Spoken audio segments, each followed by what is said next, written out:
Ada nih Ketua DPP PDI Perjuangan namanya Ahmad Basarah menyebutkan tuduhan soal pengkhianatan itu ada di dalam TAP MPRS nomor 33 tahun 67 yang sudah tidak berlaku dengan terbitnya TAP MPR nomor 1 tahun 2003. Kenapa TAP MPR nomor 3367 itu berisi tuduhan pengkhianatan Soekarno? Ini coba ya saya utak-atik sebentar ya, mungkin sedikit kita nge-back ke belakang ya, mohon maaf nih karena kalau urusan dengan PKI itu nggak boleh banyak-banyak, nanti Gatot dan Kiflan Zain seneng banget. What? Indonesia sejak dulu kala tetap dipuja-puja bangsa. Aduh, lalu lanjut dibilang begini, habis itu negara disuruh minta maaf sama Soekarno, dari mereka untuk mereka, kentutnya mereka semua. Itu kata si Desmond, kurang ajar banget ya. Banyak kawan saya yang udah nggak berambut tapi cerdas-cerdas, kok nggak kayak Desmond ini. Iya, jelas ucapan mantan aktivis 98 itu menghina Bung Karno menurut saya. Hal itu yang memicu kemarahan para pengagum sang proklamator. Dan benar saja, tanggal 11 November kemarin ketika dirinya, atau maksudnya si Desmond ini dan juga Komisi 3 sedang kunjungan kerja dan mampir ke rumah makan di daerah Purworejo, Jawa Tengah, sejumlah kader PDIP terutama dari daerah Purworejo ya, membawa pengeras suara mengecam Desmond dan menggerutuk. Dan mirip anak kecil, tiba-tiba Desmond ini merasa ciut nyalinya. Segitu doang ya. Ya, apa boleh dikata, nasi sudah terlanjur jadi bubur, bos. Kader PDIP seluruh Indonesia sudah sakit hati dengan pernyataan Desmond, termasuk juga para petinggi PDIP. Bahkan Mas Hasto Kristianto, Sekjen PDI Perjuangan, menyebut pernyataan Desmond itu memang sangat menyakiti bangsa Indonesia dan juga PDI Perjuangan. Ya, saya sih setuju ya, pernyataan Desmond itu tidak mencerminkan pemikiran seorang negarawan. Orang Gerindra yang ini kok aneh ya? Kok bisa jadi wakil ketua Komisi 3 DPR RI? Namanya Desmond Junaidi Mahesa. Kok bisa jadi wakil ketua Komisi 3 DPR RI? Namanya Desmond Junaidi Mahesa. Ini kan harusnya paham dan paling tidak ngertilah soal sejarah Indonesia yang dasar-dasar aja. Misalnya tentang siapa bapak pendiri Republik ini gitu misalnya. Desmond tampaknya nggak pernah kapok bikin gaduh dan mengundang kebencian dari banyak pihak. Asal ngebacot aja tuh orang kayaknya. Ya, Desmond ini menanggapi perihal permintaan PDIP soal negara harus minta maaf kepada Bung Karno, buntut dari TAP MPR nomor 33 tahun 67. Desmond ini menilai permintaan PDIP itu mengada-ada katanya. Desmond bilang dari suara kader PDIP, Desmond seperti memakai diksi kentut dan lucu-lucuan dengan berucap kentutnya mereka semua. Yaitu mereka itu adalah Bung Karno dan PDIP. Nah, berikut ini narasi ucapan Desmond. Kira-kira begini. Pertanyaannya sekarang pemerintahan siapa? Pemerintahan Soekarno. Kan sekarang ini pemerintahan Soekarno. Kalau Soekarno direhabilitasi itu namanya mengada-ada kan.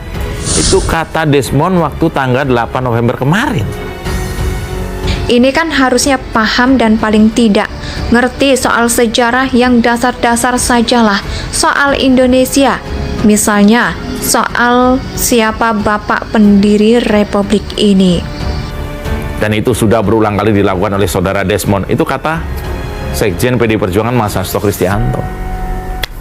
Ya, semoga aja Desmond segera bertaubat ya, atau malah bisa saja dipecat. Prabowo kan nggak mau ya ada masalah dengan PDI Perjuangan, itu nggak mau lah, saya yakin tuh, ya kan? Prabowo dan juga Gerindra itu baik-baik saja dengan PDIP, kecuali Fadlizon. Ya, jadi gini, sebelumnya Partai Demokrasi Indonesia Perjuangan atau PDIP itu minta pemerintah Indonesia untuk meminta maaf kepada Presiden pertama Republik Indonesia, yaitu Bung Karno beserta keluarganya atas tuduhan tidak setia kepada NKRI dan bersekutu dengan PKI. Sebab akibat tuduhan itu, Bung Karno kian mendapat perlakuan yang tidak adil di penghujung hidupnya. Ada nih Ketua DPP PDI Perjuangan namanya Ahmad Basarah menyebutkan tuduhan soal pengkhianatan itu ada di dalam TAP MPRS nomor 33 tahun 67 yang sudah tidak berlaku dengan terbitnya TAP MPR nomor 1 tahun 2003. Kenapa TAP MPR nomor 3367 itu berisi tuduhan pengkhianatan Soekarno? Ini coba ya saya utak-atik sebentar ya, mungkin sedikit kita nge-back ke belakang ya, mohon maaf nih, karena kalau urusan dengan PKI itu nggak boleh banyak-banyak, nanti Gatot dan Kiflan Zain seneng banget. Desmond tampaknya nggak pernah kapok bikin gaduh dan mengundang kebencian dari banyak pihak. Asal apa istilah ya mulutnya itu. Orang kayaknya ya menanggapi perihal permintaan PDIP soal negara harus minta maaf kepada Bung Karno buntut dari TAP MPR nomor 33 tahun 67. Ini orang nyaris nggak jelas apa manfaatnya buat Indonesia, padahal Desmond ini apa manfaatnya buat Indonesia? Nggak ada. Nah, sebagai Waketum Komisi 3 DPR RI, fraksi Gerindra itu harus memiliki kematangan budi, bos. Harus mencerminkan kedewasaan diri sehingga sikap yang disampaikan itu juga menunjukkan kualifikasi sebagai seorang negarawan. Ini maaf nih, saya mau nanya, ini Prabowo kemana ya? Kok nggak ada suaranya? Waduh, Desmond ini seperti sudah bosan jadi DPR loh, bos. Ganti aja sama orang-orangan sawah. Ya, imbas dari perkataan Desmond ini, PDIP akan lapor ke Prabowo dan meminta Desmond disanksi dengan tegas. PDIP tidak bermaksud mencampuri rumah tangga partai politik lain, tetapi demi membangun hubungan yang harmonis, tentu saja pernyataan yang menyakitkan itu untuk dapat diberikan suatu tindakan karena menunjukkan sikap ketidakpantasan sebagai anggota DPR RI.